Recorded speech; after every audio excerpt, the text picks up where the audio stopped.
মুমূর্ষ রোগীদের পাশে দাঁড়াতে রক্তদান শিবিরের আয়োজন করল খড়িবাড়ির বাতাসী সারদা শিশুতীর্থ। এই দিন শিলিগুড়ি রোডে ব্লাড ব্যাংকের সহযোগিতায় 150 ইউনিট রক্তের লক্ষ্যমাত্রা রেখে শিবিরটি শুরু হয় এবং সাথে হোমিওপ্যাথির চিকিৎসা ব্যবস্থা করেন বিদ্যালয় কর্তৃপক্ষ। সমাজের সাধারণ মানুষ ভয় থাকে রক্তদান করতে, সেই ভয় দূর করে সমাজে মুমূর্ষী রোগীদের পাশে দাঁড়াতে এই শিবির বলে জানান বাতাসী সারদা শিশুতীর্থ আচার্য সুজিত মণ্ডল।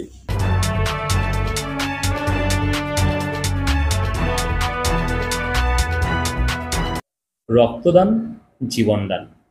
আমাদের বাতাসী সারদা শিশুতীর্থের পক্ষ থেকে এবারও এক বিরাট ব্লাড ডোনেশন ক্যাম্পের আয়োজন করেছি। এই ব্লাড ডোনেশন ক্যাম্পের প্রধান উদ্যোক্তা হলেন শিলিগুড়ি রোটারি ব্লাড সেন্টার। এই ব্লাড সেন্টার থেকে আমাদের এবার প্রথম ব্লাড কালেকশন হচ্ছে বিদ্যালয়ের পক্ষ থেকে।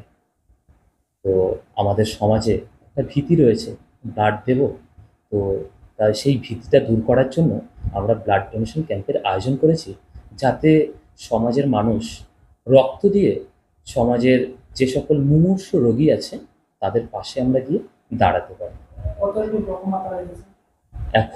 এখনো পর্যন্ত 150 ইউনিট আমাদের লক্ষ্য ছিল, 50 ইউনিট কালেক্ট হয়েছে।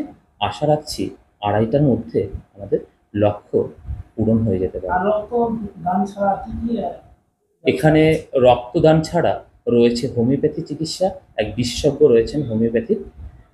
আর সমাজের মানুষ আগেরবারও এসেছিল, যখন আগেরবার এই ব্লাড ডোনেশন ক্যাম্পের আয়োজন করা হয়েছে, হোমিওপ্যাথি চিকিৎসার দ্বারা সুফল পেয়েছেন।